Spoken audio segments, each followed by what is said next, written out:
예, 오늘은 기쁜 부활절이죠. 우리 축복하는 인사입니다. 반주하고 또 야단을 맞으면서도 웃으면서 여러 가지 영상도 틀고 교회를 열심히 도와주는 우리 사무엘 축복하는 인사. 사무엘 먼저 하죠. 할렐루야. 샬롬 샬롬 샬롬 샬롬 샬롬 샬롬. 하나님 사랑합니다. 여러분 주 안에서 사랑합니다. 예.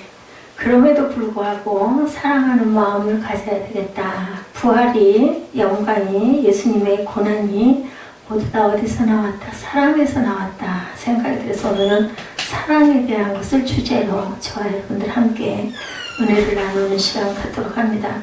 고린도전서 15장 12절부터 20절, 고린도전서 우리가 동사라는 사랑장이라고 하죠. 13장 1절에서 13절을 그렇게 제가 두 단락을 가지고 한 말씀을 여러분과 함께 은혜를 나눠보도록 합니다. 여러분들 잘 아시는 스펄전 그 목사님이죠. 예, 메트로폴리탄 교회에서 빈 세장 하나를 들고 나와서 선포한 부활절 설교의 한 토막입니다. 여러분들 한번 들어보십시오. 저는 이 문장 보고 되게 웃었습니다. 하나님께서 악마에게 물으셨어요. 예, 설교 스펄전 목사님 설교 대목입니다.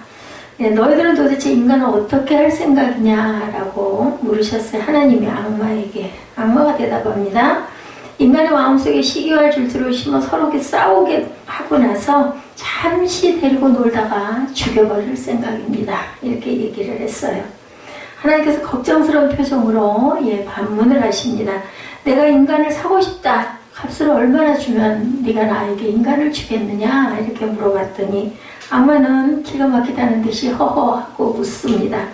이것들을 사서 뭐에 쓰시려고요? 예, 악마가 하나님께 이렇게 대답을 하더래요. 이것들은 당신을 배반할 것입니다. 사과대자 아무 짝에 쓸모가 없습니다. 침뱉고 비난하다 결국은 당신을 십자가에 매달아 버릴 것입니다. 악마가 사탄이 이렇게 대답을 했습니다. 그래도 사시겠다면 당신의 피와 눈물을 내놓으십시오. 이렇게 얘기했다고 합니다. 하나님 독생자 예수를 내주시는 엄청난 값을 지불하시고 악마의 세상에서 우리를 구원하셨죠. 무엇으로? 예, 요한복음 3장 16절이죠. 하나님이 세상을 이처럼 사랑하사, 사랑하셔서 우리가 두 사람이 하나가 돼서 부부가 되는 것도 사랑해서 결혼을 합니다. 엄마가 아이를 한 10달 동안을, 9달은 20일 동안을 배에다가 매달고 다니고 품고 다니다가 낳는 것도 사랑해서 낳는 거죠. 아이가 생기는 것도 사랑해서, 낳는 고통도 불사하는 것도 사랑해서. 우리 사회가 그럼에도 불구하고 요즘에 굉장히 각박해가고 있습니다. 인정도 사라지고 있죠. 그런데 이 세상은 점점 더 잘 사라져가고 있는데, 물질 풍요를 누리고 있는데 점점 그런 사랑과 인정이 자꾸 메말라가죠. 하늘을 찌르는 고층 빌딩과 길을 메우는 자가용, 우리가 먹는 식탁, 이 모든 것들이 옛날에 비하면 참으로 풍요롭게 한이 없습니다. 정말 그렇습니다. 제가 생각을 해봐도 저는 인생을 제 기억, 제 철이 있고부터 지금까지 한 55년 이상을, 세상을, 반세기 이상을 지금 살고 있기 때문에 너무너무 변화를 여러 차례를 겪으면서 왔습니다. 한 10살 이후 때부터는 정확하게 기억이 나죠. 그런데 정말 예전에는 아주 귀했던 게 지금은 뭐 하나도 별로 소망스럽지가 않을 정도로 옛날에 정말 없었는데도 왜 그때 그 고구마는 그렇게 맛있었고 그때 그 참외는 왜 그렇게 달았는지, 그리고 냉장고도 없어요. 우물 안에다가 이렇게 넣어놨다가 꺼내 먹는 밤에 꺼내서 먹는 그 수박은 또 왜 그렇게 달고 시원하고 맛있었는지, 모깃불 펴놓고 평상이죠. 바깥마당에 멍석 깔아놓고 평상에 앉아가지고 하늘에 있는 별들 보면서 얘기하던 그 담소나던 그 시절의 그 모습은 얼마나 그렇게 지금 생각하면 아름다운지. 그러게요. 저희 어머니하고 제가 사이가 별로 안 좋았어요. 늘 얘기를 하지만. 근데 어머니가 참 예쁘셨는데, 그 오죽하면은, 영화배우 하자고 감독들이 줄줄 따라다닐 정도로, 어머니가 전라도 광주 고향이셨는데, 길에 나가면은 온 그 도로가 다 환할 정도로 그렇게 이쁘셨다고 합니다. 예, 그럼에도 불구하고 저는 어머니 그 모습보다는 평상시에 입고 있는 그냥 평상복 있죠? 그 어깨에 이렇게 붙어있는 원피스 같은 거를 많이 입으셨어요. 지금 제가 생각을 해보니까, 제가 몸이 이렇게 변형이 되고 나서 생각을 해보니까 그게 편했던 거예요. 허리가 있으면 답답하잖아요. 그래서 이렇게 붙어있는, 되게 펑퍼하지만 그런 원피스. 그리고 머리는 또 왜 이렇게 꼬불꼬불 하셨는지, 저 같은 머리가 아니라 이렇게 짧은 머리 빠글빠글 파마잖아요. 그러면 이렇게 머리를 파마하면 저렇게 빠글빠글 했나 했더니 지금 이제 이해가 가는 게 빨리 풀리지 말라고. 예, 겪어보지 않으면 몰라요. 그죠? 어렸을 때 엄마를 힘을 많이 받는데, 제가 아까 문득 생각을 한 게, 엄마 머리가 뽀글 파마로 기억이 나는데, 나도 뽀글 파마로 우리 손녀딸이 기억을 하겠구나라는 생각이 얼핏 나더라고요. 그렇게 어렵고 먹을 게 없었던 그 시절이었는데도 참 많이 먹었던 게 국수와 수제비였고, 지금 뭐 국수가 그냥 뭐랄까 기호식품으로 먹죠. 근데 그전에는 국수가 싸서 국수를 먹었어요. 수제비도 싸서 늘려서 먹을 수 있기 때문에 수제비에서 먹고, 그것도 어떻게 보면 성찬이죠. 밥은 늘상 겨울이면 끓여서, 식구들이 끓이면 밥이 많아지잖아요. 그리고 국물이 뜨끈뜨끈하니까, 따뜻하니까. 지금도 그 끓인 밥을 저는 가끔 먹습니다. 그리고 그냥 뭐 다른 반찬 없죠. 김치 한 가지만 봐도 왜 그렇게 맛있었는지. 구운 김이 있으면 그건 아주 진수성찬이에요. 요즘은 어디 그런 거 그렇게 좋아해요? 아무도 안 좋아하죠. 예, 찌르는 고층 빌딩이 길을 메우죠. 자가용도 얼마나, 아주 요즘 자가용도 뭐 우리나라 자가용이 그렇게 아주 상향이 좋아졌다면서요. 이게 우리가 먹는 식탁도 옛날에 비하면 정말 풍요롭습니다. 고린도전서 13장 1절에서 3절에는 그런데도 불구하고 뭐라고 얘기해요? 내가 사람의 방언과 천사의 말을 할지라도 사랑이 없으면 소리나는 구리와 울리는 꽹과리가 되고, 내가 예언하는 능력이 있어 모든 비밀과 모든 지식을 알고 산을 옮길 만한 모든 믿음이 있을지라도 사랑이 없으면 내가 아무것도 아니고, 내가 내게 있는 모든 것으로 구제하고 내 몸을 불사르게 내줄지라도 사랑이 없으면 내게 아무 유익이 없느니라. 예, 그래서 제가 부활절 설교를 어떻게 해야 될 것인가, 뭐 평소에는 그냥 쭉 따라가니까 별로 크게 이렇게 어려움이 없습니다. 근데 이거는 일주일 정도를 제가 너무 좋은 설교를 찾아보려고 하다 보니까 어떻게 주제를 정해서 하는 게 여러분들과 나눌 때 은혜가 될까, 그리고 힘이 들지 않을까, 여러분들이 저보다도 항상 초점은 거기에 맞춰집니다. 주일 설교를 준비할 때, 또 영상도 마찬가지입니다. 어떻게 하면 좀 뭔가 어디 한 커트에서라도 마음에 뭔가 물림이 있을까. 제가 확실히 찬양에는 어떤 면으로는 은혜를 여러분들에게 조금 끼친 것 같아요. 우리 교회 몇 분 안 되시는 모든 그 성도들이, 우리 꿈동이도 마찬가지고 모두 다 찬양은 좋다고 얘기를 하더라고요. 우리 사무엘이 요전날 피아노를 치려고 하는데 그 찬양을 하나 찾아달라고 그래서 이게 뭔 줄 알아야 찾아주지 그랬더니, 목사님이 잘하시던 지난 시간에 잘하신 찬양인데 제목을 모르겠는데 그 찬양이 너무 좋다고, 그래가지고 탁 짚어서 눌러줬더니 어떻게 그렇게 잘하느냐고, 찬양이 너무 좋다고, 목사님이 하시는 찬양은 다 좋다고, 자기는 잘 못 찾겠다고. 그래서 마음속으로 마음이 흐뭇했습니다. 말씀은 안 들어가더라도 찬양이라도 들어가서 반주를 하면서 그래도 찬양을 귓가로 또한 가사로 볼 수는 있겠구나. 빨리 되지는 않겠지만, 그죠? 언젠가는 분명히 하나님의 은혜 속에 거할 수 있겠구나, 이런 소망을 가져봅니다. 이렇게 사람처럼 귀한 건 없습니다. 참 우리 아들이 말썽을 많이 피고 말을 잘 안 들어요. 그렇게 말 안 듣는 아들은 저는 정말 주변에서도 처음 봤고 처음 보고 처음 봤습니다. 그런데도 보면은 미소가 피어나는 거는 사랑하는 마음 때문입니다. 야단을 치고 면박을 줘도 진짜는 사실은 속에 있는 알맹이를 다 까보면 사랑이에요. 사랑밖에 없습니다. 그래서 무엇이든지 사랑의 척도를 가지고 바라볼 줄 알아야 되겠다.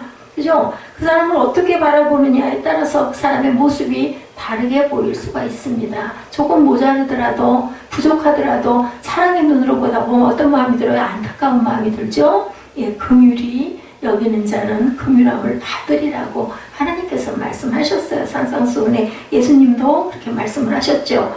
누가복음 6장 41, 2절에 보면 어찌하여 형제의 눈 속에 있는 티는 보고 내 눈 속에 있는 들보는 깨달지 못하느냐, 이렇게 여러분들 티가 뭔지 아시죠? 들보 아시죠? 들보는 대들보라고 생각하시면 돼요. 티는 그죠? 바람에 날아다니는 아주 가느다란 쬐끄만 먼지 같은 게 우리 눈에 들어가면 얼마나 따가워요. 그죠? 그 티는 잘 안 보여요. 근데 그 들보는 얼마나 큽니까? 그런데도 사람은 자기 눈에 있는 티는 볼 줄을 모르면서 남의 눈에 있는 들보는 자기는 깨달지 못하고 티는 볼 줄을 안다는 거예요. 작은 거는. 너는 내 눈 속에 있는 들보를 보지 못하고 형제에게는 있는 그 티를 너 왜 거기다 이렇게 티를 나눠서 빼라고 이렇게 지적을 한다는 거죠. 예수님께서 어찌하여 형제의 눈 속에 있는 티는 보고 내 눈 속에 있는 들보를 깨닫지 못하느냐. 그죠? 누가복음 6장 41절에 티와 들보는 이렇게 제가 아까 말씀드린 것처럼 굉장한 그걸로 비교할 필요도 없을 만큼 아주 반대적인, 티는 조그맣고 들보는 엄청 큰 거죠. 그래서 티는 안과 의사가 눈을 뒤집어 렌즈를 가지고 들이대야 보이는 티예요. 우리 눈 속에 뭐 들어갔다고 쫓아가는 건데 들보야 그냥 이렇게 봐도 보이지 않습니까? 그런데도 하나님께서 물으시자 아담은 뭐라고 얘기해요? 타락한 인간의 죄성으로 인한 아담의 첫 죽음을 불러일으켰던, 첫 죽음을 안고왔던 존재가 아담이죠. 그 아담은 뭐라고 대답해요?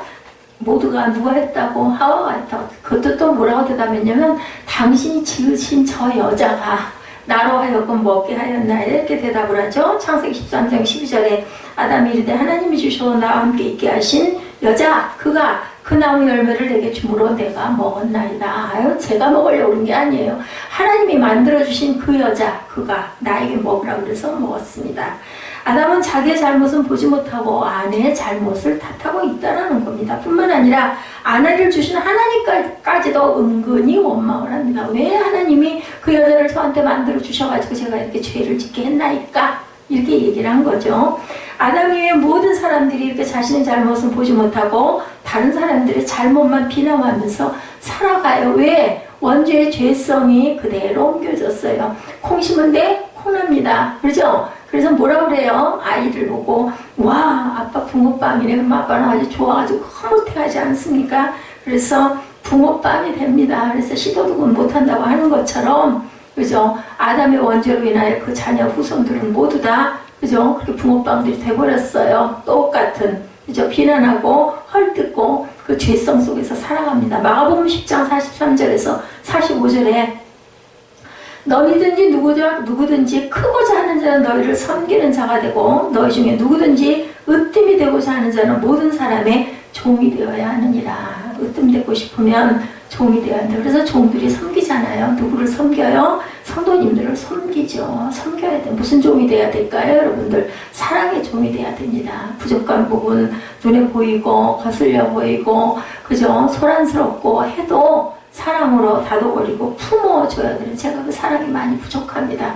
뭐가 많아요? 정죄의식이 많죠. 잘못한 걸 탓하고 그 꼴을 못 봐요. 제가 그렇게 타고나서. 그것부터 너 닦아라 그러고 하나님께서 연단과 훈련을 주시는데 여러분들 훈련 받을 때 일찍 받으세요. 젊으셨을 때 빨리 깨닫고 예수 빨리 믿고 얼른 깨닫고 환난도 빨리 겪고 넘어가고 나면 여러분들 노후가 아주 하나님의 샬롬의 복을 주실 줄로 믿습니다. 저처럼 늦게 후회하지 마시고 일찍 깨달으시고 복 받으시고 훈련하시고 그리고 자라가시기를 주님의 이름으로 축복합니다. 그리고 말씀하시죠. 인자가 온 것은 섬김을 받으려 함이 아니요 도리어 섬기려 하고 자기 목숨을 많은 사람의 뭘로? 대속물로 주려 함이니라. 마가복음 10장 43절에서 45절까지의 내용입니다. 또한 여러분들 잘 아시는 에베소서 5장 1, 2절에도 말씀하시죠. 그러므로 사랑을 받는 자녀같이 너희는 하나님을 본받는 자가 되고 그리스도께서 너희를 사랑하신 것 같이 너희도 사랑 가운데 행하라고 말씀을 합니다. 이 부활의 영광의 오늘은요. 하나님의 사랑으로 이렇게 생긴 날이 바로 부활절입니다. 그리고 사순절 지나왔죠? 승천하실 때까지, 그죠? 부활하셔서 승천하실 때까지 40일이다. 그는 우리를 위하여 자신을 버리사 향기로운 제물과 희생제물로 하나님께 드리셨느니라 이렇게 기록이 되어 있습니다. 무엇으로? 사랑으로 희생제물이 되셨어요. 그래서 아까 그 마지막 그 승천하는 모습 보이죠? 그 그 모습 그대로 오시리라고 했습니다. 그것이 여러분 때일지 아니면 여러분의 후대 때일지 후손 때일지. 근데 요즘에 징조가 정말 대단하지 않습니까? 저는 이 미세먼지라는 것이 이렇게 된 건 처음 봤습니다. 그리고 황사도 예전에 그죠? 한 10년 즈음 그 이후로 가끔 황사가 일어났다 발생했다 소리 들었지 그 이전에는 저는 잘 기억을 못합니다. 황사라는 소리 별로. 최루탄이 있었죠. 그 이전 시대에는. 그래서 길 다닐 때 조심하고, 그러면 데모가 있다 그러면은 안 나가고, 종로 한복판에서 그 최루탄 그 가스 때문에만 매워가지고 기침하고 다녔던 기억은 있지만, 이렇게 공기가 이렇게 된 적은 없어요. 그래서 많은 사람들이 그 징조를 보고 마지막 때다라고 더군다나 예수를 믿는 분들은 많은 이야기를 합니다. 뭐 우리는 뭘 바라봐야 될까요? 바라볼 분은 하나님밖에 없습니다. 9시 예배에 제가 말씀드렸죠. 우리 시에 나왔죠. 내일도 나의 시간은 아닙니다. 그래서 우리는 오늘을 최선을 다해서 최고의 삶을 항상 후회 없이 살아야 된다. 여러분들 깊이 묵상하시면서 사시기 바랍니다. 순간순간 그냥 보내시지 마시고 쉬실 때라도 뭐 예를 들어 TV를 보고 드라마를 볼 때라도 그럴 때라도 뭔가 마음으로 깨닫고 생각하시는 그런 삶을 시간을 보내시기 바랍니다. 우리가 이웃을 바라볼 때 그 사람을 위해서 예수님의 십자가를 짊어졌을 때를 절대로 잊어버리지 말아야 된다. 저 사람 때문에 예수께서 십자가에 못 박히셨네. 그러니 빨리 구원해야지. 내가 보여야지. 내가 실천해야지. 내가 전해야지. 이런 마음을 가지셔야 되겠죠. 저는 제가 깨닫습니다. 여러분들이 원하시든 원하시지 않든 마음의 짐으로 여기든 아니든 그 부분은 정말 제가 새벽에도 문자를 쳤지만 또 밤을 꼴박 세웠어요. 1시경에 자서 2시 한 20분쯤 깨가지고 그 이후로부터는 그냥 깨어가지고 새벽에 조금 자려고 하는데 도저히 안 되겠어가지고 그냥 일어났지만은 그걸 인간적으로는 이런 그 육친적으로 너무너무 미안하죠. 희생을 시켜서 너무 미안하지만 그건 뭐 어떡하겠어요. 하나님이 아시고 보시고 계시니까 제 빚은 제가 못 갚고 가지만 하나님께서 갚으실 것이다. 그리고 살려놓으신 목적과 이유는 여러분들에게 은혜를 끼치고 말씀을 증거하고 전하고 죽는 순간까지 그렇게 서 있다가 하나님 품에 안기라고 하나님께서 저를 이 그릇으로 만드셔서 정말 이렇게 아주 작은 이런 부분에 우리 공동체를 만들어 주셨는데 저는 너무 감사합니다.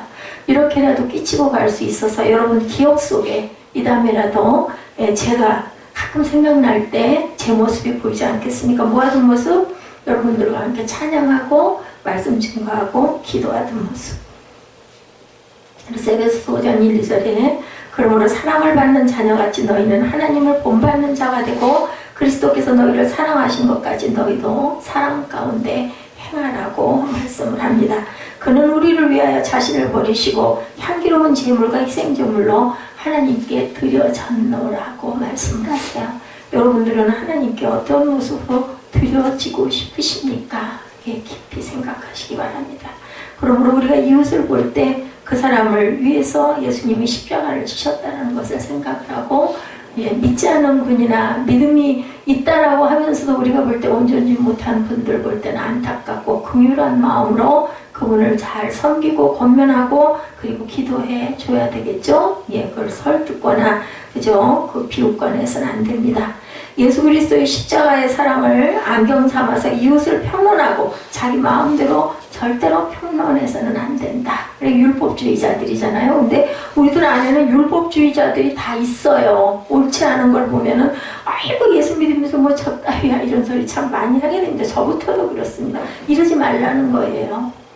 권면하고 기도해주고 불쌍히 여기고 긍휼히 여기고 그리고 섬겨주고 더 많이 사랑해주고 그랬을 때 그 사람이 변화가 되지 쥐어뜯고 꼬집어뜯고 해갖고 도저히 안 된다. 그래서 제가 아들을 생각할 때 그런 생각이 들고 제가 부족하다는 생각을 합니다. 그죠? 혈기 내지 말고 화내지 말고 속이 답답해 속이 터져버릴 것 같으니까 소리가 커지는데 그게 아니라 저 자식을 더 많이 안아줘야 되는데 이런 마음을 많이 먹습니다. 근데 또 얼굴 보고 눈 보면 또 잘못하니까 또 그냥 또 소리가 높아지죠. 그래서 무엇이든지 뭐라고요? 사랑의 척도를 가지고 바라봐라. 특히 특히 여러분들 가장 가까운 이웃을 사랑의 눈으로 보시기 바랍니다. 두 번째, 사랑에도 바라봄의 법칙을 적용하시기 바랍니다. 우리는 바라볼 줄 알아야 돼요. 안 돼 있어. 우리 사무엘이 엉망이에요. 그래도 저 녀석이 참 나중에 잘 장성해서 의젓한 일꾼이 되어 있는 모습을, 큰 나무가 되어 있는 모습을 자꾸 바라볼 줄 알아야 된다는 거죠. 그래서 우리 안에 항상 누가 계시도록, 예수님이 계시도록 바라봐야 되고, 우리가 천국을 소망하면서 천국을 자꾸 바라볼 줄 알아야 되겠다. 예, 그렇죠? 그래서 사랑은 바라봄의 법칙을 통해서 바라봄으로 그 사랑의 말씀이 마음속에 들어와 변화를 가져온다는 걸 절대 잊어버리지 말자. 어느 교회 집사님이 자기 자녀들을 교육시키기 위해서 사랑을 적은 그 족자를 하나 만들어가지고 벽에 붙여놓고 매일같이 읽도록 했다고 합니다. 근데 그 집 아이들이 굉장히 착했던 것 같아요. 우리 같은 뭐 사랑 그 글귀 뭐 표구를 해가지고 걸어놓든 아니면 현수막을 해서 걸어놓든, 그죠? 그걸 그렇게 보고 그 아이가 자꾸 읽고 외웠을까요? 근데 얘들은 정말 그걸 순종을 했나 봐요. 사랑과 부모 말을 잘 안 듣던 애들인데 그 방에 아버지가 사랑을 가르치는 성구를 그렇게 해서 써놓고 읽고 자고 깨라고 이렇게 계속 얘기를 했다고 그래요. 그랬더니 그것이 바로 어떤 구절이냐면 고린도전서 13장 4절에서 7절이었다고 합니다. 여러분들 잘 아시는 사랑은 오래 참고 사랑은 온유하며 아시죠? 시기하지 아니하며 사랑은 자랑하지 아니하며 교만하지 아니하며 무례히 행하지 아니하며 자기의 유익을 구하지 아니하며 성내지 아니하며 악한 것을 생각하지 아니하며 불의를 기뻐하지 아니하며 진리와 함께 기뻐하고 모든 것을 참으며 모든 것을 믿으며 모든 것을 바라며 모든 것을 견디느니라. 믿고 바라보고 견뎌야 된다는 거예요. 모든 것을 참고 믿고 바라보고 견디면 안 될 일이 없겠죠. 그죠? 얼마까지 참아야 죽을 때까지 참아야 되겠죠. 이것을 그대로 행하기가 정말 불가능합니다. 사실은 우리 그거 아는데 잘 안 되죠. 그러나 이 말씀이 우리 속에 들어와서 변화를 시켜준다는 것을 믿어야 된다. 놀라운 것은 하나님의 말씀은 뭐라 그래요? 사랑과 운동력이 있어서 뭐라고요? 좌우의 날선 어떤 검보다 예리하여 홍과 영과 골절과 관절까지 쪼개기까지 한다고 나타나 있죠. 예, 그래서 아주 그냥 그 말씀을 바라보는 법칙으로 그 말씀을 읽으면서 이 말씀이 우리 속에 들어와서 우리를 변화시키는구나 하고, 이 집사님 댁은 자기 아들들이 다른 것으로는 도저히 변화가 되지 않았는데 이 사랑의 구절을 적어놓은 것을 늘 읽고 들어오고 나가고 하면서 그걸 딱 바라보는 거기다가 딱 써놨더니 아이들이 변화가 됐다라고 간증을 하셨다고 합니다. 부모의 꾸지람으로 변화된 것이 아니라 못으로 사랑의 말씀이 가슴에 들어와서 어느 순간 변화를 받았다라는 거죠. 척이 들었던 것 같아요. 그렇게 하면서 세월이 흘러가지고 한 동네에 한 사람이 뒷산에 있는, 여러분들 그 전에 큰 바위 얼굴 들어보셨죠? 예, 바위가 사람의 얼굴을 하고 있는 것을 기이 여기고 늘 그 바위를 바라보았는데 나중에 자기가 나이를 먹어서 보니까 그 바위를 닮았더라는 거죠. 그래서 우리가 가족이 닮는 것, DNA가 이어받아서 유전자가 있어서 말씀이 맞습니다만은 우리 생활 습관 아니면 웃는 모습, 그죠? 예, 그런 모든 것들이 자꾸 함께 생활을 하고 바라보다 보면은 부모를 자식이 닮을 수밖에 없다. 흉보면서도 닮아요. 아유, 우리 엄마, 우리 아빠 저런 모습 참 싫어. 나는 안 할 거야 하는데 나중에 나이가 들어서 보면 그 부모님을 닮아 있더라고요. 제가 딱 눈에 보이더라고요. 그런 것이. 그래서 우리가 연약할 때 하나님 말씀을 바라보며 그 말씀이 우리를 강하게 만든다는 것을 믿고 바라보시기 바랍니다. 로마서 5장 6절에 우리가 아직 연약할 때 기약대로 그리스도께서 경건하지 않은 자를 위하여 어떻게 되셨어요? 부활, 돌아가셨죠. 그래서 돌아가셨기 때문에 부활이 있지, 돌아가시지 않았으면 부활은 없습니다. 죽으셨기 때문에 부활이 있죠. 로마서 5장 8절에도 우리가 아직 죄인 되었을 때 그리스도께서 우리를 위하여 죽으심으로 하나님께서 우리에 대한 자기의 사랑을 확정하셨다라고 나타납니다. 예, 나아가서 로마서 5장 10절에도 우리가 원수 되었을 때 그의 아들의 죽음심으로 말미암아 하나님과 화목하게 되었은즉 화목하게 된 자로는 더욱 그의 살아나심으로 말미암아 구원을 받을 것이니라. 화목하게 됐기 때문에 구원을 받았어요. 원수 되었으면 구원을 받을 수가 없었습니다. 무슨 말씀인지 여러분들 이해하셨죠? 찾으셨으면 우리 함께 읽을까요? 5장 6절, 5장 8절, 5장 10절입니다. 5장만 찾으시면 읽을 수 있습니다. 입술로 한번 고백해보죠. 우리가 아직 연약할 때의 기약대로 그리스도께서 경건하지 않은 자를 위하여 죽으셨도다. 8절입니다. 우리가 아직 죄인 되었을 때 그리스도께서 우리를 위하여 죽으심으로 하나님께서 우리에 대한 자기의 사랑을 확증하셨느니라. 10절입니다. 우리가 원수 되었을 때 그의 아들의 죽으심으로 말미암아 하나님과 화목하게 되었은즉 화목하게 된 자로는 더욱 그의 살아나심으로 말미암아 구원을 받을 것입니다. 화목하게 된 자 무슨 뜻이에요? 예수를 믿고 따르는 자는 그 구원하심으로 인하여 우리가 구원을 받을 것이다. 살아나셨죠? 그러므로 예수께서 우리를 위해서 고난당하신 것을 생각하고 감사하면 예수님의 그 언약이 우리 속에 들어와서 연약할 때 강하게 만든다. 예를 들면 죽음의 두려움, 공포, 그죠? 그런 미래, 불확실한 미래에서 우리가 어떤 마음이 들어요? 의지하고 사랑하고 바라보다 보면은 그저 담대한 반석 같은 마음이 들기 때문에 이렇게 우리가 세상을 살아갈 때 능력을 주신다. 말씀 속에서. 예를 들어서 우리가 의인이 되게 만들어주시고 원수 되었을 때 화목하게 만들어주시는 변화의 능력을 가지고 있는 게 바로 이 말씀들이다. 제가 지금 말씀드린 로마서 5장 6절에서 10절 말씀을 한번 꼭 나중에 잘 묵상해 보시기 바랍니다. 날이 갈수록 우리 사회의 분노가 증가하고 있죠. 무서운 일들이 너무너무 많이 일어나고 있습니다. 어떻게 보면 모르는 게 약일 정도로 알고 나서는 너무너무 그 무서운 것들 때문에 두려움이 막 일어나겠죠. 그래서 옛말에 뭐라 그래요? 모르는 게 약이다라고 얘기를 해요. 어느 정도는 조금 비껴있는 게 나을 것 같기도 하다는 생각을 저는 합니다. 말을 안 듣는다고 교사가 유치원생을 때려 죽이기도 하고, 끼어들어서 줄을 섰다고 칼을 휘두르고, 심지어 아무 이유도 없이 길 가는 사람을 해치고 상처를 입히는 일이 너무너무 비일비재하게 일어난다고 합니다. 이렇게 분노와 범죄가 계속 점점 그 도수를 더하고 증가하고 가고 있는 세상이 됐어요. 잘 사는 세상, 문화가 발달되고, 그죠? 세계를 그냥 함께 그냥 페이스북이나 트위터나 이런 걸로 막 서로 나누고 교류도 하고, 그죠? 이렇게 움직일 수 있는, 지금 무슨 옛날 같은 정보나 무슨 편지가 없어요. 그죠? 그냥 인터넷 하나만 열면 다 인사할 수 있지 않습니까? 그런데도 불구하고 분노는 더욱더 가중되고, 왜 그렇게 더 많이 바쁘고, 범죄는 계속 늘어나고 있는데, 그런 범죄를 저지른 사람을 보면 사회에서 제대로 인정받지 못하고 사랑받지 못함으로 인한 분노로 인합니다. 그래서 이 분노가 뭐 때문에 사랑의 결핍에서 온다는 걸 우리가 알아야 된다.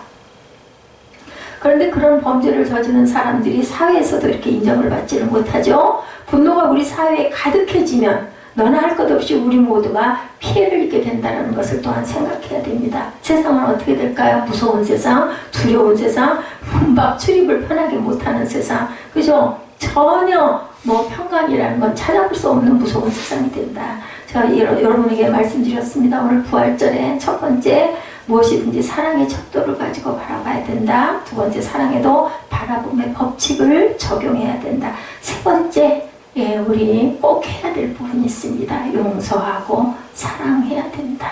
제가 그 앞에다 하나 단어를 붙여보겠어요. 오늘 계속 그 생각이 나네요. 그럼에도 불구하고. 제가 이거 설교할 때 이런 말씀을 여러분에게 전하려고 했던 건 아닌데, 오늘 찬양하면서 제게 마음에 온 그 감동입니다. 그럼에도 불구하고 우리는 용서하고 사랑해야 된다. 성경에 있죠. 사랑할 수 있는 사람을 사랑하는 것은 누구나 할 수 있다. 사랑할 수 없는 사람을 사랑하는 것이 바로 하나님의, 예수님의 사랑이라는 것을 알고 그걸 닮아가야 되겠죠. 우리는 용서하고 사랑하는 훈련을 해야 되겠다. 저도 지금 훈련 받고 있습니다. 하나님의 사랑에 따르는 용서를 해야 된다는 거예요. 우리의 용서, 우리의 사랑이 아니라 하나님의 사랑과 같은, 예수님의 사랑과 같은 사랑을 해야 되겠다. 갈라디아서 2장 20절에 말씀하죠. 이제는 내가 사는 것이 아니라 내 안에 계신 그리스도께서 나를 대신해서 사시는 거예요. 예수님의 성품을 가지고 우리가 살아야 되기 때문에 예수님의 마음으로 우리가 변화가 돼야 된다. 그랬을 때 우리에게 능력이 생긴다. 어떤 능력? 세상을 능히 이길 능력이 생긴다. 어느 자리에 가서도 내가 자존감이 낮아지지를 않지요. 그렇게 되면 능력이 생기기 때문에. 요한복음 8장 3절에 뭐라고 말씀하세요? 3절로 7절이죠. 너희 중 죄 없는 자가 먼저 돌로 치라고 하신 말씀이 바로 용서와 사랑이죠. 바리새인 사두개인 율법사들이 젊은 여자를 끌고 와서 예수님 발 앞에 내동댕이 치죠. 너무 잘 아시는 말씀이죠. 이 여인을 어떻게 할까요? 그 시대에는 간음한 여인은 돌로 치게 돼 있었어요. 그게 법이었어요. 그랬을 때 예수께서 허리를 굽혀서 손가락으로 그를 땅바닥에서 쓰시죠. 어떤 글을 썼다는 말은 성경에 기록되지 않았는데 예수님의 손가락으로 글을 쓰니 그것을 따라서 손가락 가는 곳을 주위에 보고 있던 주변에 있는 사람들이 놀라죠. 성경에 보면. 그리고는 하나 둘 자꾸 다 사라져 갑니다. 그래서 그 뒤에 그 해석을 합니다. 아마 예수님께서 그들의 죄악을 하나하나 낱낱이 쓰지 않았겠느냐. 그러니까 그걸 보고 그냥 찔끔 놀래가지고 다들 뒷걸음쳐서 갔어요. 그래서 뭐냐면 죄 없는 자가 돌을 쳐라 라고 말씀을 하시죠. 그래서 큰 자부터 작은 자까지 내가 이 여자를 돌로 쳤다가는 이 다음에 내가 돌을 얻어맞겠구나. 이 마음이 들어서 임기 깨달음을 갖고 다들 가버렸어요. 예수님은 손가락으로 그를 잡고 써내려가고 계시는데 큰 자부터 작은 자까지 돌을 살며시 땅 위에 놓고 그들은 자기 집으로 가버리고 맙니다. 한참 후에 예수님이 울고 있는 여자에게 여자여 고개를 들라 너를 놔도 그들은 다 갔느냐 물어보죠. 여인이 없나이다 다 갔습니다 하니까 나도 너를 정죄하지 아니한다. 집에 가서 다시는 죄를 짓지 말라고 말씀을 하시죠. 놀라운 주님의 용서와 사랑입니다. 우리는 우리 마음 안에 죄성이 있어서요. 안 그런 척하지만 저도 그런 내면을 봅니다. 뭔가 조금 좀 허술하고 뭔가 조금 좀 촌티나고 좀 안 배운 것 같고 좀 무식해 보이고 목소리 괜히 막 크고 이런 사람들 보면 눈살이 찌푸려지고 좀 이렇게 뭐랄까 이렇게 하대를 하게 돼요. 눈 아래로 내리 깔게 돼. 이러면 안 되는데 이런 용서와 사랑이 그 여인을 변화시켰다. 사랑밖에 변화될 건 없습니다. 참된 신앙은 용서만 해줘서 해결되는 것도 아닌 게 용서해 줬으면 어떻게 해요? 방관하거나 그 사람을 그냥 떠나거나 외면하거나 그냥 무관심할 게 아니라 사랑해 줘야 됩니다. 용서해 줬으면 아이고 상종을 못할 인간이야. 그 용서가 아니죠. 용서하고 나서는 긍휼의 마음으로 그에게 섬김과 사랑을 베풀어서 그가 변화될 수 있도록 해야 된다. 예수님은 이 여인 용서받고 사랑받아서 진정으로 변화되기를 마음으로 정말 원하셨던 거죠. 용서하고 사랑을 하지 않으면 우리가 참된 신앙을 가졌다고 할 수가 없다. 우리가 이걸 닮아가야 되는 거죠. 종교 창설자들의 태도를 보면 굉장한 태도고 대조가 많이 된다고 그래요. 어떤 종교 창설자는 점잖게 앉아가지고 이제 주변에서는 죄와 불의, 추악과 저주, 절망과 죽음이 들끓고 있죠. 그러는 것은 아무것도 볼 필요가 없다. 본래 무일물하사, 본래 아무것도 없는 것이니라. 마음에 없다고 생각하고 초연하게 돌을 닦아라. 있는 것이 없다고 말하고 자기 마음속에 평안을 가져라고 이렇게 말을 한다고 합니다. 근데 예수님은 심한 매를 맞고 찢어진 옷을 입고 나중에 십자가에 못 박혀 매달려 계셨어요. 그죠? 이는 우리를 구원하는 기독교 신앙의 근원이라고 우리가 말합니다. 매달려서 찢기고 처참하게 그 모든 것이 다 찢기고 그냥 뜯기고 한 그런 극악한 형벌을 받아서 돌아가는 예수님이 부처님하고 뭐가 다르냐고 그러죠. 뭐가 달라? 왜냐하면 예수님이면 그 십자가에서 뛰어내려야지. 그렇게 옆에 있는 강도가 비난하지 않았습니까? 부처님은 수양과 도덕으로 모든 주요와 환경을 생각하지 말라고 얘기를 하는데 예수님은 잘못된 수양과 환경을 뛰어들어가서 전신으로 짊어지고 피투성이가 된 거예요. 상관하지 말라고 부처는 그렇게 얘기를 하죠. 흔들리지 말고 요동하지 말고 너 가만히 있으라 하는데 예수님은 가서 찢기고 피투성이가 돼가지고 죽어서 십자가에 매달려 도대체 그 꼴이 뭐냐는 거죠. 다르다는 거예요. 빌립보서 2장 6절에서 8절에 그는 근본 하나님의 본체시나 하나님과 동등됨을 취할 것으로 여기지 아니하시고 오히려 자기를 비워 종의 형체를 가지사 사람들과 같이 되셨고 사람의 모양으로 나타나사 자기를 낮추시고 죽기까지 복종하셨으니 십자가의 죽으심이라고 이렇게 기록이 되어 있습니다. 그러니까 부처님의 도와 예수님의 사랑은 전혀 차원이 다르다는 거죠. 그것들을 그냥 보지 말고 피하라. 우리 그 예전에 선비들이 그러죠. 까마귀 노는 곳에 백노야 가지 마라. 비슷합니다. 부처님의 도와. 근데 예수님은 그 가운데로 뛰어들어가가지고 찢기고 그저 피투성이가 되고 생명까지 내놓았다는 게 정말 바보 같지 않습니까? 우리가 그 세상적인 생각으로 바라보면 정말 어리석기가 이를 데가 없습니다. 예수님의 모습은 이사야 53장 4, 5절에 그는 실로 우리의 질구를 지고 우리의 슬픔을 당하였거늘 우리는 생각하기를 그런 징벌을 받아 하나님께 맞으며 고난을 당하였다 말하였다 라고 얘기를 합니다. 그가 찔림은 우리의 허물 때문이고 그가 상함은 우리의 죄악 때문이라. 그가 징계를 받음으로 우리는 평화를 누리고 그가 채찍에 맞음으로 우리는 나음을 받았다다. 주님은 철저히 우리의 죄악과 저주를 대신 짊어주셨습니다. 뭘로? 사랑으로. 그래서 첫 번째 무엇이든 사랑의 척도를 가지고 바라볼 줄 알아야 되며 사랑에도 바라보며 법칙을 적용해야 되고 무조건 용서하고 사랑해야 되고 네 번째로 그 사랑은 어디서 와요? 주는 것에서 온다라는 겁니다. 사랑이라는 것은 주는 것이지 받는 것이 아니다. 사도 바울이 데살로니가 교회에 편지하면서 너의 믿음의 역사와 사랑의 수고와 우리 주 예수 그리스도에 대한 소망의 인내를 기억한다라고 데살로니가전서 1장 3절에 말씀합니다. 바울이 그냥 사랑이 아니라 사랑의 수고라고 썼습니다. 사랑에는 뭐가 따라가요? 수고가 따라갑니다. 예, 저도 늘 그 생각을 합니다. 뭐 대단한 것들을 하지는 않는데도 제가 불편한 부분이 많다 보니까 아주 힘이 들어요. 근데 그 수고를 왜 해요? 하지 말라고 그래도 하죠. 왜? 사랑하기 때문에. 예, 그래서 자녀 사랑을 자녀가 부모를 따라가지 못한다고 합니다. 그래서 그 사랑을 내 자녀에게 물려준다고 하죠. 자, 이렇게 수고는 코포스라는 헬라어 단어인데 몸이 녹초가 되어 견디지 못할 정도가 될 때까지 노동을 하는 것이 바로 코포스입니다. 그러니까 수고가 힘이 들다는 거죠. 그만큼. 그렇죠? 예, 말만 사랑이 아니라 사랑을 이루기 위해서 죽을 만큼 노력을 한다라는 거 사랑의 수고. 바울이 얘기한 데살로니가전서 1장 3절에 예, 사랑의 수고, 너희 믿음의 역사와 사랑의 수고와 우리 주 예수 그리스도에 대한 소망의 인내를, 이 인내는 또 얼마나 힘이 든 겁니까? 그렇죠? 말만 단어만 들어도 이거는 아이고 인내 엄청난 단어죠. 그러므로 사랑은 말로 하는 것이 아니라 힘들고 고달픈 일도 기꺼이 감당해야 된다는 겁니다. 엄마가 밤잠을 못 자고 아기를 돌보는 것은 사랑 때문이죠. 아버지가 밖에서 힘들게 일하는 것도 가족들을 사랑하기 때문입니다. 야곱은 사랑하는 라헬을 얻기 위해서 외삼촌의 집에서 노동을 하는데 야곱이 라헬을 위해서 7년 동안 라반을 섬겼으나 그를 사랑하는 까닭에 7년을 며칠같이 여겼다. 창세기 29장 20절에 이렇게 기록되어 있습니다. 사랑이 그렇게 만들어요. 시간도 상관이 없죠. 그리고 사랑하는 사람 만나러 그죠? 찰리길도 간다고 그러죠. 전혀 상관 안 합니다. 사랑이 우리를 이렇게 변화시킵니다. 보스턴의 한 정신병원에 앤이라는 앞을 보지 못하는 소녀가 있었습니다. 이 아이는 성격이 매우 난폭하고 아무도 찾아오는 사람이 없었어요. 너무 사나워서 그 아이 옆에 가기만 하면 막 때려 부시고 쥐어 뜯고 달겨들고 물어 뜯고 이러니까 무서워가지고 안 갑니다. 그런데 한 자원봉사자가 앤이라는 아이에게 관심을 갖기 시작하고 아이가 아무리 난폭해도 계속 사랑을 베풀었다고 합니다. 그 자원봉사자의 관심과 사랑으로 앤이는 변화가 되어서 정신병원에서 퇴원을 할 수가 있게 됩니다. 그리고 후에 신문사의 도움으로 개안 수술을 받아서 눈도 보게 됐다고 그래요. 이 앤이라는 아이가 바로 헬런 켈러를 돌봤던 앤 설리반 선생님이었습니다.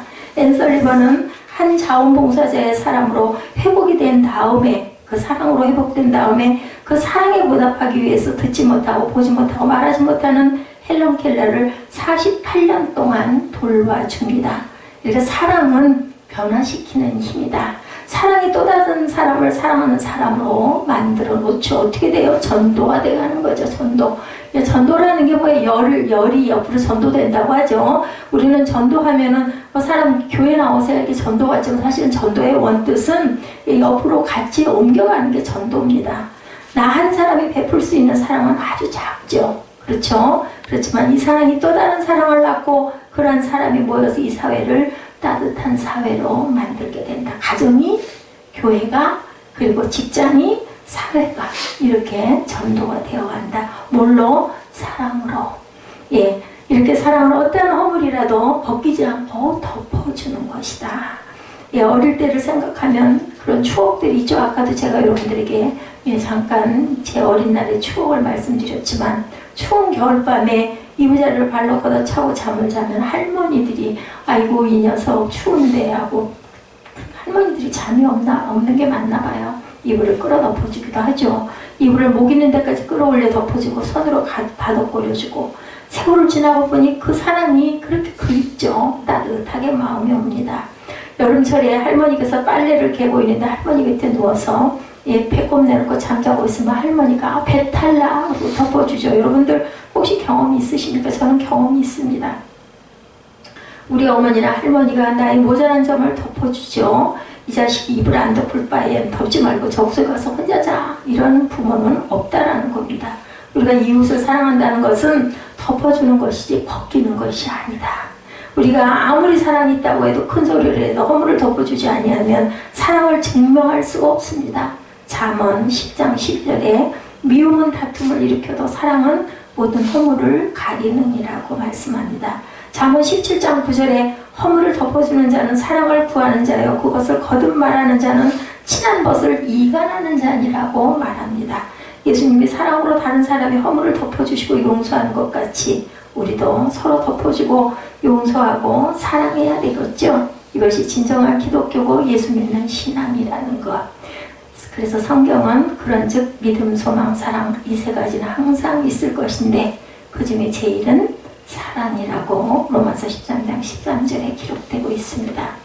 화려한 치장을 하고 근사한 말을 하고 잘 지은 교회에 와서 예배를 드리고 한다 하더라도 싸우고 허물을 들추는 사람 그것은 신앙이 아니죠. 하나님은 그런 사람을 사랑하지 않습니다. 그래서 내가 용서해야 하나님도 나를 용서하신다라는 거죠. 우리 하나님은 우리들이 지은 죄악을 덮어주기 위해서 독생자 예수님도 우리에게 내어주셨습니다. 얼마나 그 예수님을 내어주시기까지 얼마나 마음의 번민이 많으셨을까요? 예수님의 보혈의 옷으로 우리를 그래서 덮으셨다는 것. 독생자 예수님을 주셨죠? 그리고 예수님의 보혈의 옷으로 우리를 덮어주시고 우리가 예수님 앞에 서서 주님 나를 심판하시옵소서 그랬을 때 예수님은 심판은 무슨 심판? 내가 네 죄를 대신 졌지 않니? 라고 말합니다. 내가 네 죄를 다 갚았다.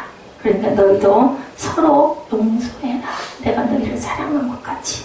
오늘 그 말씀입니다. 그래서 그리스도의 사랑으로 말미암아 변화가 되는 것이 바로 크리스찬 저와 여러분들이라는 것. 변화없는 신앙은 신앙이 아닙니다. 우리가 죄인이 의인이 되고 더러운 자가 깨끗한 사람이 되고 믿지 못할 사람이 믿을 사람이 되고 미운 사람이 사랑하는 사람이 되는 것은 무엇을 통해서만 사랑을 통해서만 변화가 이루어진다는 것. 사랑이 없다면 이 모든 말 뭐라고 그래요? 13장에 울리는 꽹과리 소리 같다고 하죠. 우리는 사랑을 실천함으로 이 사회에 사랑의 교향곡이 울려 퍼지도록 해야 되겠다.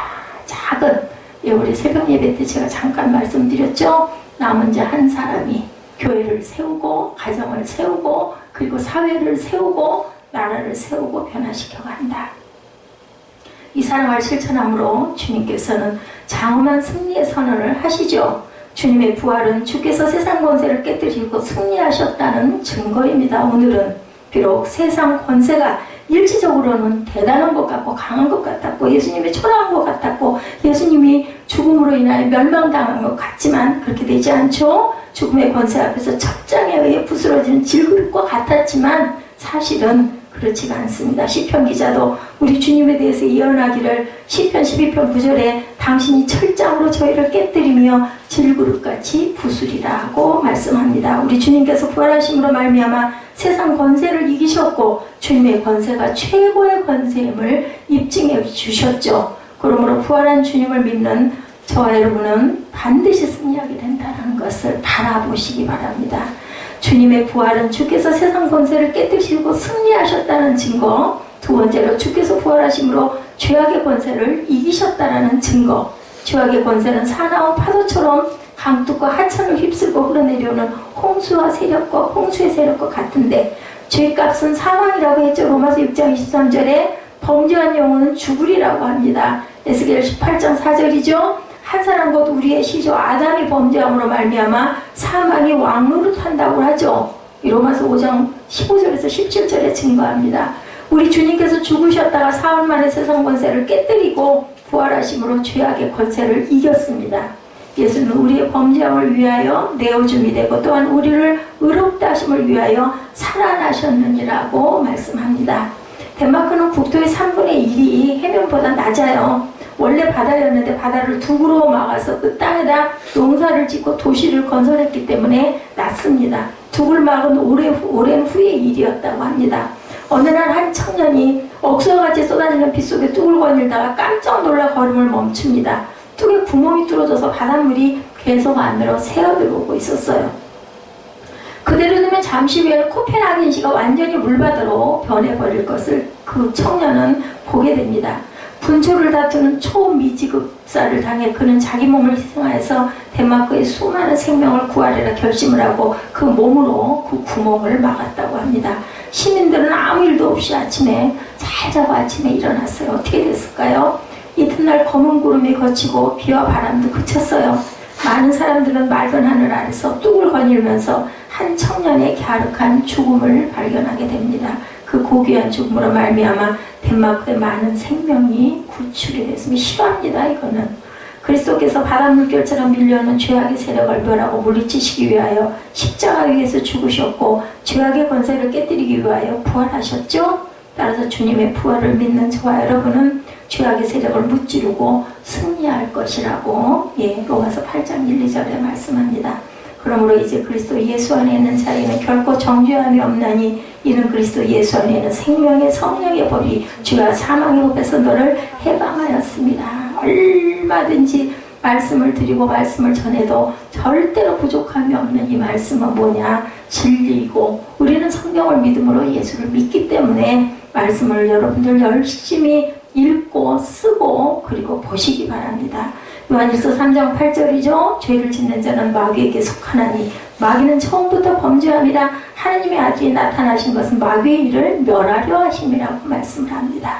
주님의 부활은 주께서 세상 권세를 깨뜨리고 승리하셨다는 증거이며 두 번째는 주께서 부활하심으로 죄악의 권세를 이기셨고 셋째 주님께서 부활하심으로 사망 권세를 이기셨다라는 겁니다. 아담 이후 오늘까지 죽지 않은 자는 없습니다. 아담도 죽었죠. 하나님께서 십계명을 지켜받은 모세도 죽었습니다. 하늘에서 불을 떨어뜨려 850명의 거짓 선지자를 처형했던 능력의 종 엘리야는 불수를 타고 승천하죠. 300년간을 하나님과 동행했던 에녹은 죽지 않고 승천했지만 그 외의 사람은 다 죽었습니다. 신선을 공부하던 노자도 죽었고 불사역을 구하던 진시황도 죽었죠. 내 사전에 불가능이 없다라고 불가능이란 그를 빼버리라고 했던 나폴레옹도 죽었습니다. 당시 알려진 세계를 다 정복하고 난 다음에 내가 정복할 땅이 없다고 통곡했던 알렉산더도 33세로 일기를 마칩니다. 누가 죽음을 피할 수 있고 영고골인들 절대로 피할 수가 없습니다. 죽음은 인정사정이 없습니다. 3대 독자도 보여주지 않고 청산과부의 아들까지도 아끼지 아니합니다. 다 죽습니다. 유망한 청년도 보여주지 않고 갓결하는 신랑도 신부도 아끼지 않습니다. 죽음에는 전혀 예외가 없다. 누구도 장담할 수가 없습니다. 주님 저를 벌써 데려가시더니 너무 억울합니다. 1년만 봐주세요라고 아무리 빌어도 소용이 없죠. 그래서 바울은 누가 이 사망의 몸에서 나를 건져내랴고 로마서 7장 24절에 고백합니다. 그러나 그리스도께서 부활하심으로 말미암아 사망 권세를 이겼죠. 이러므로 주의 부활을 믿는 성도들은 사망한 너희 이기는 것이 어디 있느냐, 사망한 너희 쏘는 것이 어디 있느냐고 승리의 궤가를 부를 수 있게 되었다는 것. 그래서 오늘은 기쁜 날입니다. 할렐루야입니다. 주님의 부활은 주께서 세상 권세를 깨뜨리고 승리하셨다는 증거, 주께서 부활하심으로 세상의 권세를 이기셨다는 것, 부활하심으로 사망 권세를 이기셨고 주께서 부활하심으로 의가 최후의 승리했다는 사실을 보여주는 것이 바로 오늘 부활절의 메시지입니다. 주님을 십자가 죽게 한 자들은 불의한 자들이죠. 그들은 한결같이 외식하는 위선자들이고 시기 질투와 남을 죽이려는 마음으로 가득 찬 자들이고 남을 중상모략하고 양심의 소리를 짓눌러버리는 그런 자들이었습니다. 만일 주께서 부활하지 못하셨다면 불의가 승리했겠죠. 그러나 주님께서 부활하심으로 최후 승리는 의인이 거두게 된다는 사실을 만천하에 보여주고 공개합니다. 수많은 선지자들도 공통된 질문은 어찌하여 죄인이 형통하며 악한 꾀를 도모하는 자가 잘되고 의인은 고난을 당하느냐고 그렇게 묻습니다. 의롭고 선하게 사셨던 예수님마저 십자가에 매달려 죽었으니 그런 말이 당연히 나오겠죠.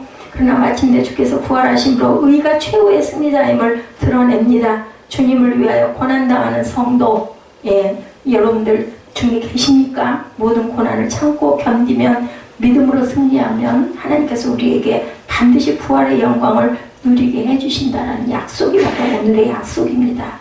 10여 년 전에 이스라엘의 한 유대인 의사가 불공 대천의 원수인 한 아랍인을 불치병을 수술해 줬어요. 그런데 깜짝 놀란 일은 이스라엘 사람들이 그 의사를 현대판 십자가에 못 박아 죽이자고 아우성을 쳤다고 합니다. 그들은 아랍인 하나를 살리는 것이 이스라엘 사람 하나를 죽이는 것이다라고 생각했다는 거예요. 그죠? 지금 적대 관계죠? 그러나 그 의사는 예수님의 정신으로 죽음을 가고 그 선한 일을 했어요. 십자가 다음에는 부활이 있고 고난 후에는 승리의 영광이 따른다는 거죠.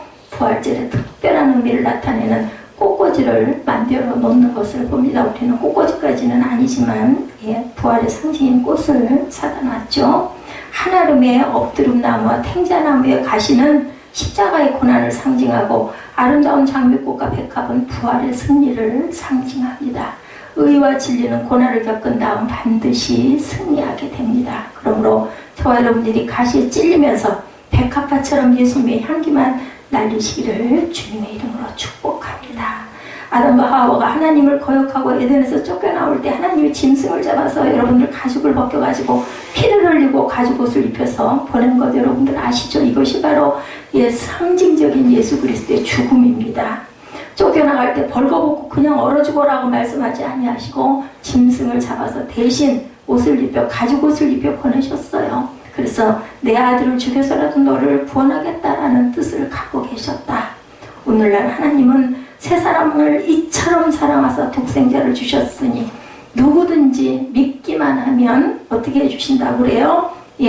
믿으면 내가 이 옷을 입혀서 너에게 주리라 라고 말씀을 하는 거죠. 나를 옷 입어라. 내가 나로 너를 옷 입게 하겠다고 말씀합니다. 여러분들 부활의 영광으로 새 생명을 주신 하나님을 마음껏 성축하시고 기뻐하시는 저와 여러분 되시기를 주님의 이름으로 축복합니다. 기도하시겠습니다.